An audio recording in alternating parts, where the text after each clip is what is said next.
The Mingharn Translation Contest. The Mingharn Temple is at it again, promoting education and language through a little friendly competition. Compared to previous competitions, this contest was a lot tougher. It involved not only writing in English, but also translating Chinese into English, which is no easy task, even for someone fluent in both languages. In spite of the difficulty, a lot of students still submitted an entry in the hope of walking away on top. The goal of the contest was to encourage students to improve their English-Chinese translation skills, as well as to learn about the cultural barriers that exist and regularly hinder the translation process. Translation is undeniably the most complicated part of learning any new language. It isn't just about substituting one word for another, literal translation, and making sure that the grammar is correct.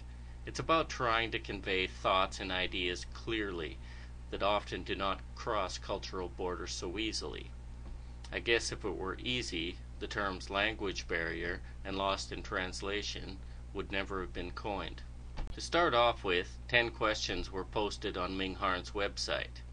Any high school student who wanted to enter had to answer these 10 questions. Their answers were then looked at, and the top 30 were invited to come out to the contest, where they would have a chance to win some cash. 2,000 NT was up for grabs for the victor, 1,500 NT for the runner-up, 1,000 for third, and 500 NT for the following 6 places. The main event took place on April 20th, 2008, in one of the classrooms at the beautiful and spacious Mingharn Temple. Directed by Mr. Luke Lin, a generous group of volunteers organized the affair and made sure everything ran smoothly. It was a lot of work, but everyone pitched in with the registration and other formalities. A thank you should go out to everyone who donated his or her time and energy to such a wonderful cause. After introducing the abbess of the monastery, whose generosity made it possible to hold the competition at the temple, the organizer of the contest explained the rules to the contestants and what they were to do. They would each be given a sheet with 7 Chinese paragraphs on it. Each paragraph was then to be translated into English to the best of their ability. Dictionaries and pocket translators were allowed, but notebook computers were not.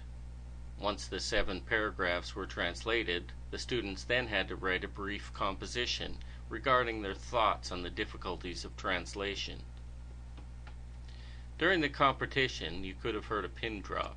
The only sounds in the classroom were of pencils and pens scratching away on the paper, and the footsteps of a few volunteers as they monitored the students' progress.